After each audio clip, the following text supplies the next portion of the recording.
Hi everyone, welcome to Rockstar Business World's interviews. I'm joined here in the Rockstar Hub today by the wonderful Sherry Coutu. Sherry, how are you?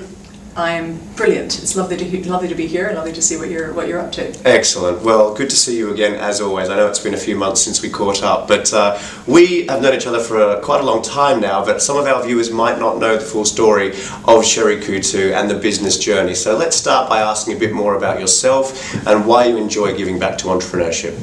Okay. So my accent is a Canadian one. I came over here from Canada, as many people do, as a student quite a long time ago.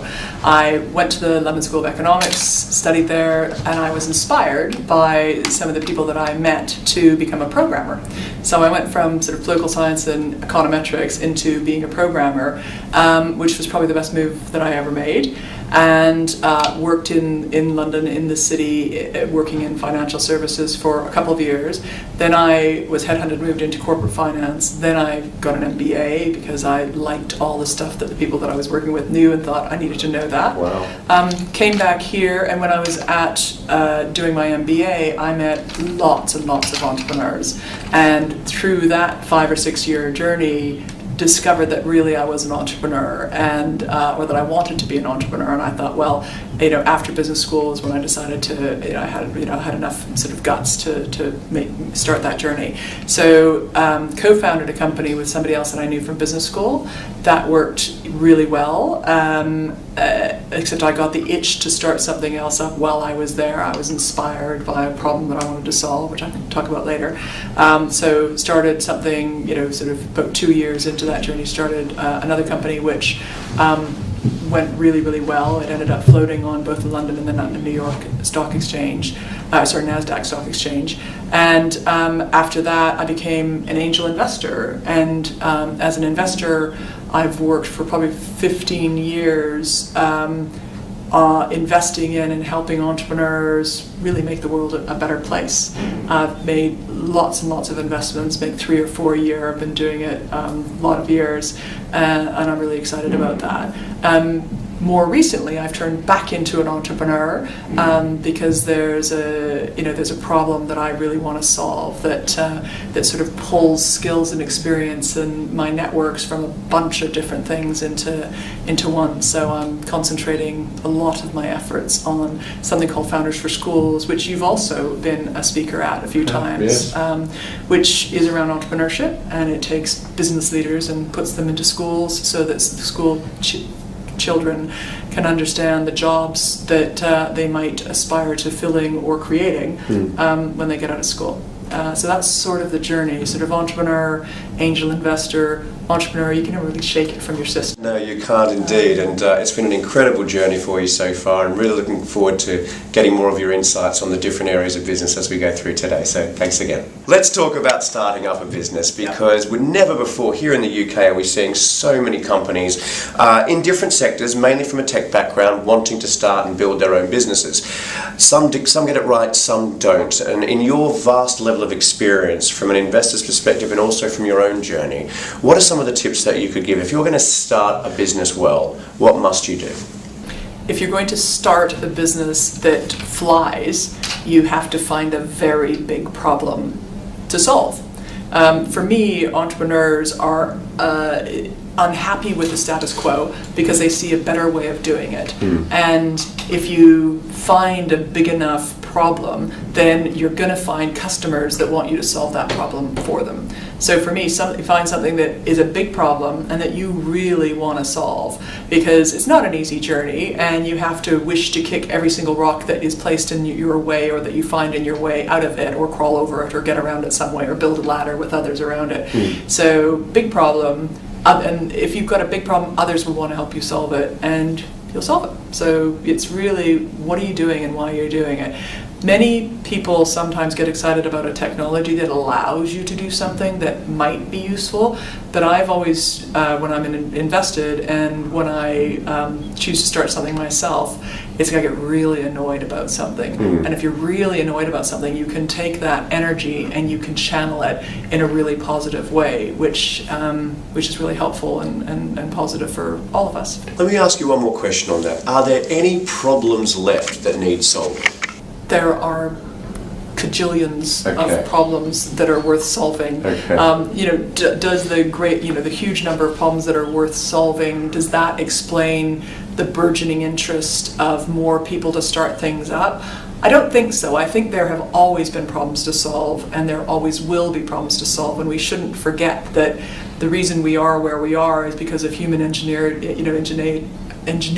and creativity that wants to take us to a better place. If we didn't have entrepreneurs, we wouldn't have any of the science, we wouldn't have any of the advances that we have seen. I think why we're seeing such a beautifully vibrant tech scene here and in other places is because the environment that gives people confidence that if they are to start something, they will be successful with it is really, is vastly improved here compared to, say, 20 years ago when I started, or almost 30 years ago when I started starting things here. So we've got an environment that encourages people to see if they were to start something, where it might lead, and that gives people greater confidence to do that. And also, we have a greater number of mentors and people who can help you along that journey. And the existence of and the willingness of people to help entrepreneurs who are trying to solve problems is almost unrivaled here. And it makes it a better place to start things up and scale things up, dare I say. Excellent. Well, that's great to hear as well. Good thing that we're doing our part from a mentor's side, but that's a great answer. Thank you so much. Let's talk now about sales, which to me I think is just the absolute heartbeat of any business, especially in the early stages. So we were just talking about what we need to do to start. And one of the key things you were talking about was making sure you're solving a very, very big problem. Yeah. So naturally, of course, that if you've solved a great problem or a large problem, it should be easy to generate sales, but that isn't always the case. So in your experience, Sherry, what advice can you give on companies if they need to generate sales quickly? What can they do to help them do so? Well, the first thing is find a customer that is willing to pay you to do something. And I think having empathy for solving the customer's problem is a really big starting place. We're really lucky now with, again, the way the world is. Technology, be it hardware or software, allows us to create really fast prototypes. And if you can put something like an app in someone's hands, even before it's fully functioning, so that people can interact with it and see what it allows you to do, then you're halfway there. You can almost go for a presumptive close. But if you say, oh, I want to do this, it's so much different from going those few steps further. With the cloud services and some of the other, other services that there are with us and the technology that there is, we can create a prototype in a matter of weeks. And I think we should create lots of prototypes, get something out there, be slightly embarrassed about how it is when you first get it out there, and assume that you're going to each week make an improvement to it because of customer feedback on, oh yeah, sort of like that, but it doesn't do this thing I was expecting it to. It's like, hallelujah. Well, we can make that happen, and then make that happen. And you can do that with hardware and software. Great example of that, both at Raspberry Pi, which is hardware. We listen to the customers, they say, oh, why doesn't it do this? You think, I didn't think about that, that's a great idea. You get the engineers working on it, you make it happen, you go back to the customer and say, oh, so we did that thing, and they're like, great. So, you're steps closer. So I think part of it is, you know who your customer is. The second is that you listen to them. And the most important thing is you show something, and you show them how their suggestion helped take you to them, and then they co-created it. So then you're collaborating with your customer, and you're a partner to them, and you're solving their problem or helping them get to somewhere where they want to go, which is the thing about sales. Sales really is collaborating with someone to help them do something that's really meaningful to them. And then you've solved the problem by the time you've gone on that journey. So. That's a really, really important piece of advice, and thank you for that. And can I ask a follow-up? That style of creating that collaboration with your customers, ideally you want that to continue throughout the journey of the business, right? Yes, collaborating with your customers never stops. No, but from a sales perspective, because that's a great way to get them engaged from an earlier stage business. But they help you go on. So let's say that's your first product, and that's great. And you can get, let's say, if it's a really fabulous product, let's say it gets you to 20% market share in the UK. Well, the next thing is, well, is this appropriate for your customers in China? It's like, well, it would have to be in Chinese. It's like, well, will you help us translate it and test it with some of your close, suppliers or whatever in China? The answer is yes. Then you've got a product iteration. But you've also allowed yourself to take it into a new geography. So your first customer will help you do a geographic rollout, which is really great, because if they like your product here, they're going to want it for their other global customers. And the second is that they may suggest some really interesting things you definitely didn't think about that's not core to your first product, but you discover there's a great market for. And that gives you your second product. To grow and to scale a company into a giant corporation, you need to have the first product, you need to distribute it into a whole bunch of other countries, then you need the second product, then you need the third, and you need to repeat that throughout the globe. That's what's going to get the UK, being the birthplace to and the best environment for globally dominant companies. And if you don't listen to your customers and allow them to take you into places that, go on a journey with you, then you just won't get there. They have needs. They're turning down customer orders because they can't do things right now. If you help them do that, you just naturally find yourself in different and a better place. Let's now talk about, I guess, the next natural step, which is, of course, marketing. Now, you alluded to it a little bit before, in the sense of you get a few customers on board in the earlier stages. I like to see marketing as really the strategy that one uses to get more of those customers, to attract more of those customers. I'm not sure what your thoughts are on that, and please elaborate, but what marketing has worked for you in the different businesses, and those watching now, what insights can you give around marketing and how you can make it work for you? So my background in marketing is often very viral and referencing. So I'd be loath to spend huge amounts of money on TV ads, but recommendations from your network is something that I think is amazing. If you're a customer and you like it enough to recommend it to others, to me that's the test of a great product and whether or not it's working. If it's worthy of recommending, that's a great thing. So for me, I'm monitoring customer engagement and whether or not they refer and tell others that they should use it without any financial incentive. They love it, they're going to talk about it. That's what I aspire to as a software person. We all work in an ecosystem and we are all dependent on each other to collaborate and to create things. So I like ecosystem plays where everybody benefits from an introduction. So LinkedIn is a really good example. With that, you benefit by introducing other people to you. And if it hadn't been a product that was worth recommending, then it wouldn't have grown the way that it did. If I think about how we use it at Founders for Schools, we don't have a marketing budget. Every teacher, every time we get a new teacher is because a teacher has recommended this to another teacher, and we're very proud to have a 100% recommendation rate at the moment. Well, proud and slightly scared because it will only go down.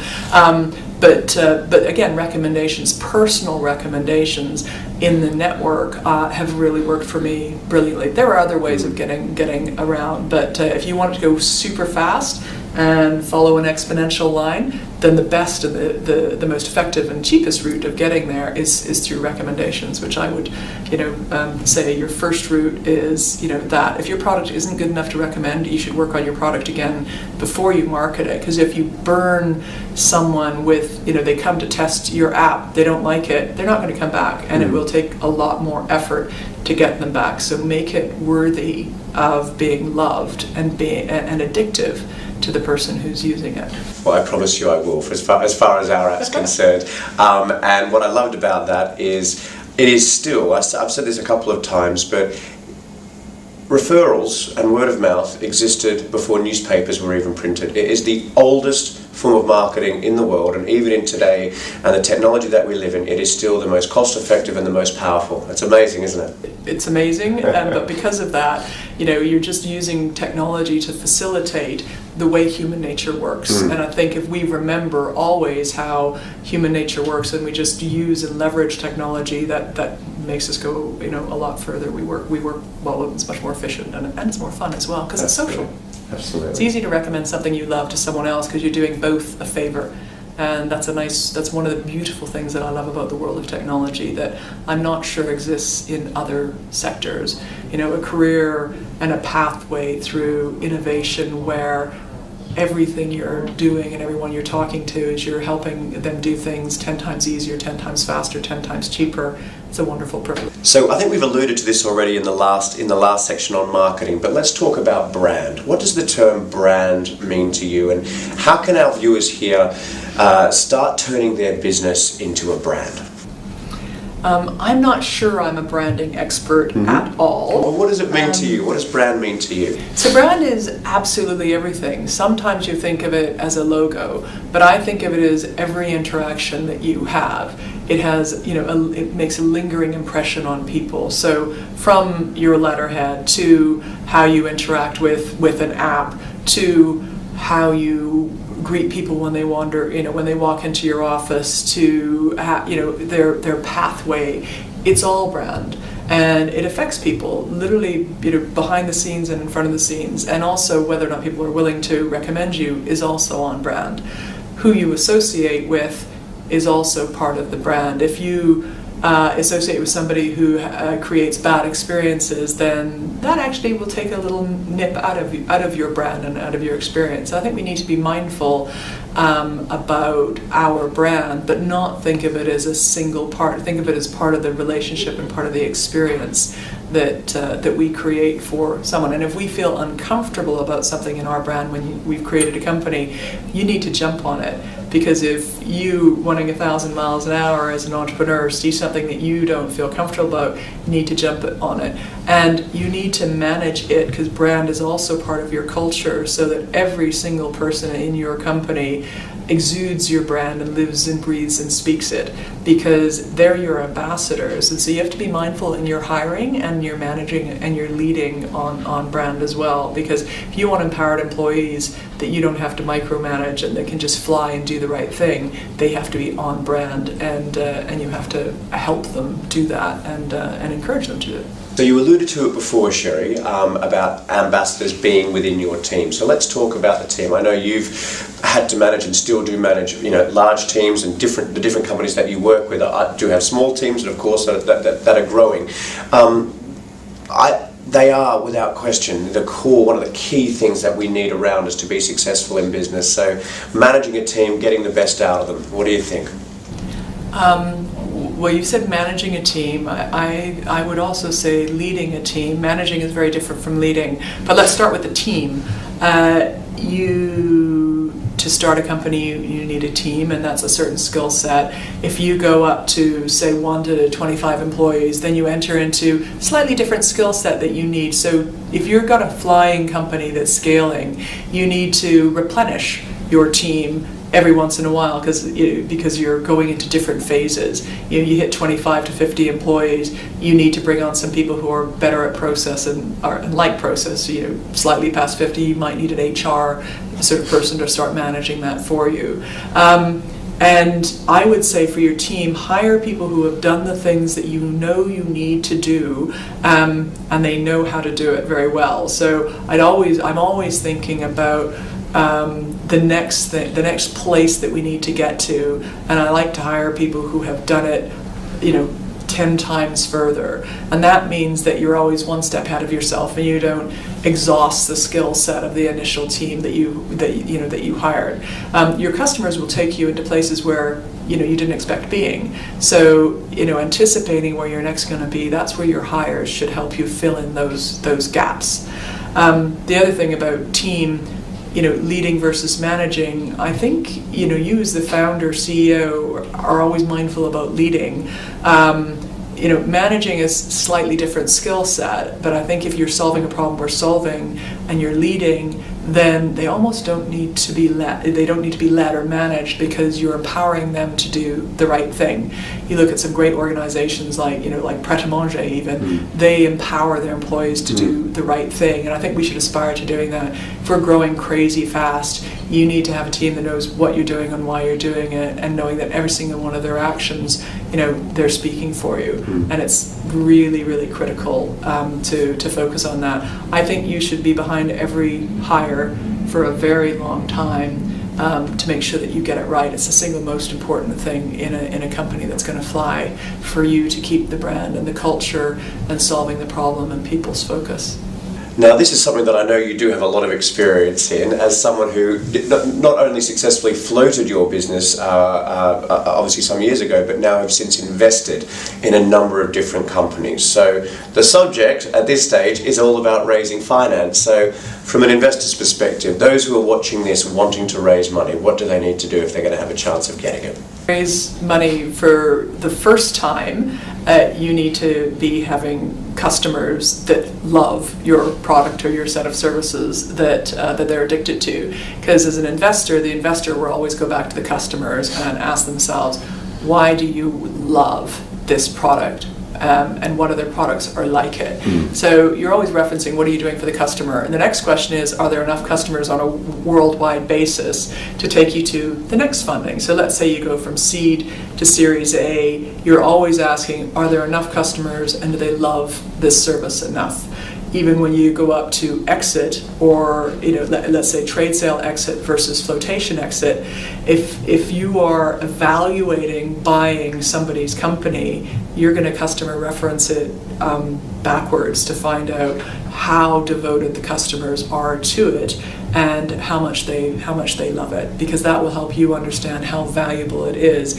If there's a nice match between your other customers, then you're going to want to buy it more. And if you're floating the company, which is again another form of financing, what the retail investors and the institutional investors will want, same thing.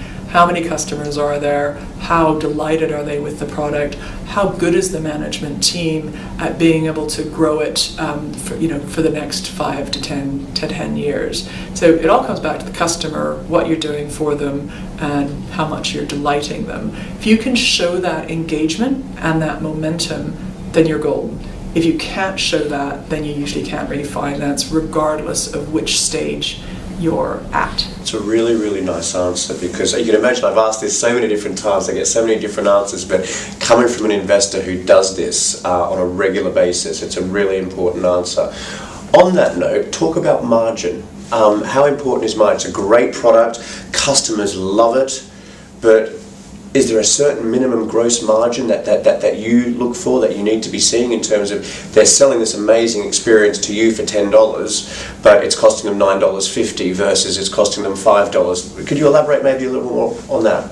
Well, margin is related to whether or not the business is sustainable and profitable, and whether or not the investors who have made investments in it get a return. So margin isn't just, you can't just say 30%. If it's a hardware business, then usually you'll accept narrower margins. If it's a software business, you want higher margins. So it's a hard question to answer in the way that you phrased it. But for me, margin is, can you create cash flows that will allow you to keep investing in that product and other products for a foreseeable time. The next question, if you're an industry analyst and analyzing whether or not that company has enough margin, is how does it compare to other companies? And if your margin is lower than other companies who are seeking to serve the same customers, then it raises some questions. On the other hand, if the margin is better, then it raises questions about the competitors. They must be using technology in a less efficient way, or they must be less scalable. So it's usually a weapon for an entrepreneur, but it's also something as you go through the different phases of, say, 5 years in, 10 years in, 15 years in, depending on whether or not you're starting, scaling, or at global scale, where you should never forget you are always raising money. But again, answer that question.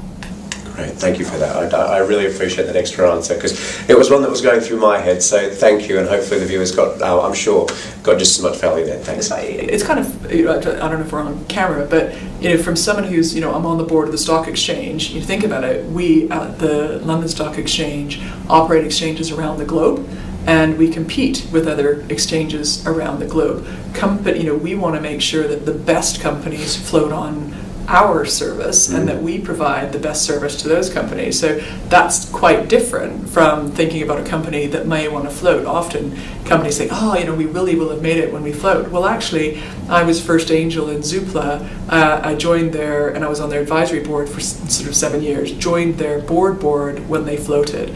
And now it's a case of, they're 250. What can we do to, move them up through the ranks? From the stock exchange, they have, I was with LinkedIn as an advisor during their startup and scale up and flotation phase. They had a choice of which stock exchange to float on. They could have done New York. Well, they did do New York. They could have done NASDAQ. They could have done London.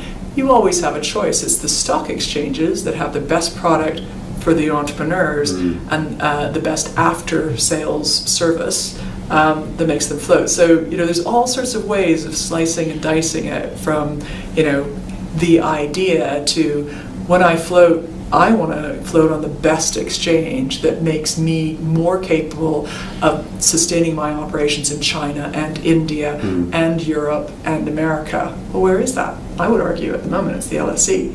And that's the argument we as a business, a sustainable business, need to continue to make. People don't think about that. No. So Sherry, we touched on it before when we were talking about raising finance and flotations to cater for markets, and I think throughout the whole interview, one of the main things I've loved about what you're saying is that start thinking global, start realizing that there's a big market out there beyond the UK or beyond whatever country you're in now. So let's talk about internationalization. You've been successful in achieving it in your own companies and a number of the companies that you've invested in. If you're going to do it, what are the best steps that one needs to take if they're going to start expanding or internationalizing their business?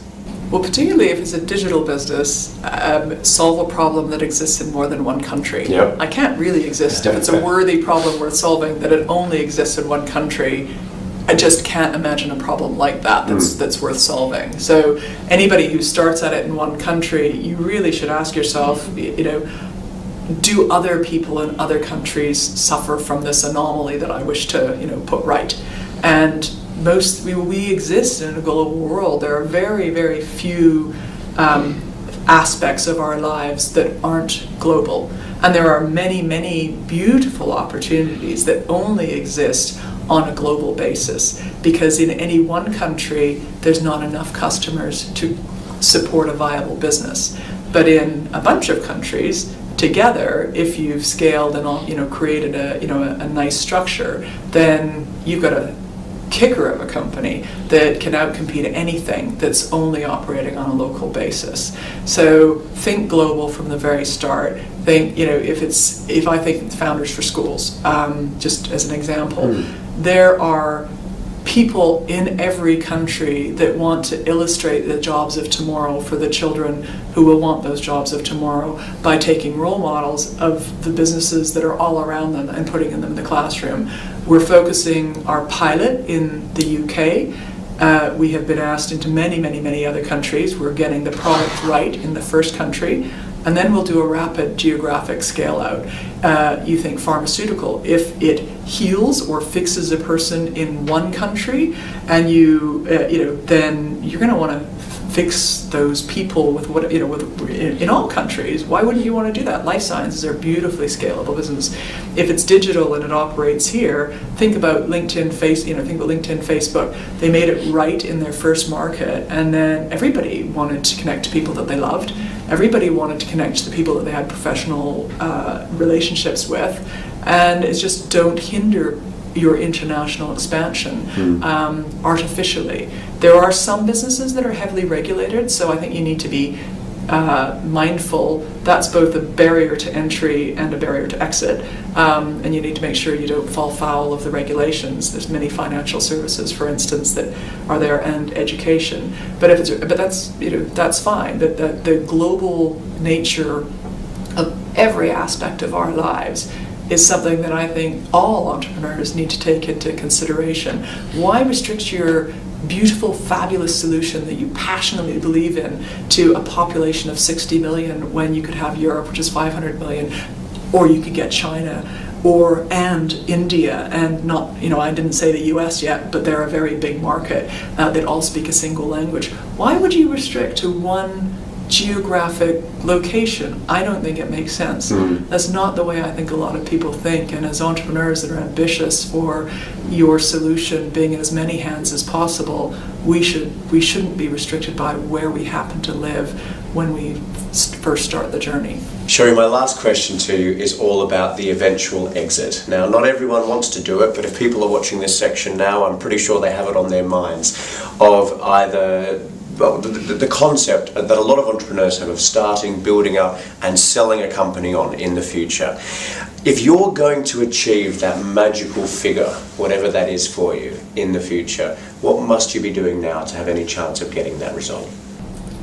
You need to focus on what your customers need. Okay. And I think you need to plan for the exit really from day one. You need to do things that are scalable. You need to make sure that you've got all your files in order. I know that sounds very boring, but if you want to exit, you don't want to have a really massive cleanup exercise in 5 years' time. You want things to be pretty orderly the whole way around. If you're doing a financing, you want to make sure that you're not going to create any poison pills or any especially complex structures that prevent you from the next financing or stop the next financing because you've got to renegotiate everything with some people, maybe some angels who have disappeared that you can't get hold of. So I think from day one, let's remove barriers to the next stage. We all go through the different stages, and maybe exit isn't for everybody, but if you want to possibly sell to a corporate acquirer or float, you need to have all of those aspects so that when the time is right. The other thing about exit is it's absolutely about timing. And if you haven't got all your ducks in a row, or whatever the analogy is, then you'll miss that window because you'll be trying to clean up your act while you're getting ready to go through that window. And just do yourself the favor and eradicate all of those different anomalies that otherwise would come up. So custom referencing, collect it the whole way along. Make sure that your accounts are international and there's no questioning about them. Don't enter into highly imaginative financial structures, because that will you'll trip over that at a stage that it's very inconvenient to trip over such a thing. You're just doing yourself a favor. It also is the right way of running business anyway, but sometimes you can be so excited by the different innovations you can forget the orderliness with which businesses need to be organized, and that orderliness is really helpful to you as you go through the next stages. That is wonderful advice, as always. Sherry, thank you so much. Great to see you here Thank today. you. It was great to be And wonderful, wonderful interview. Really great answers, great value as always. Guys, Sherry spoke about her businesses, Founders for Schools. It's an absolute fantastic initiative, helping young people get access to inspirational business leaders, as well, of course, if you want to find out the other businesses that Sherry is involved with, you can look at her profile now. Thanks so much, and see you next time.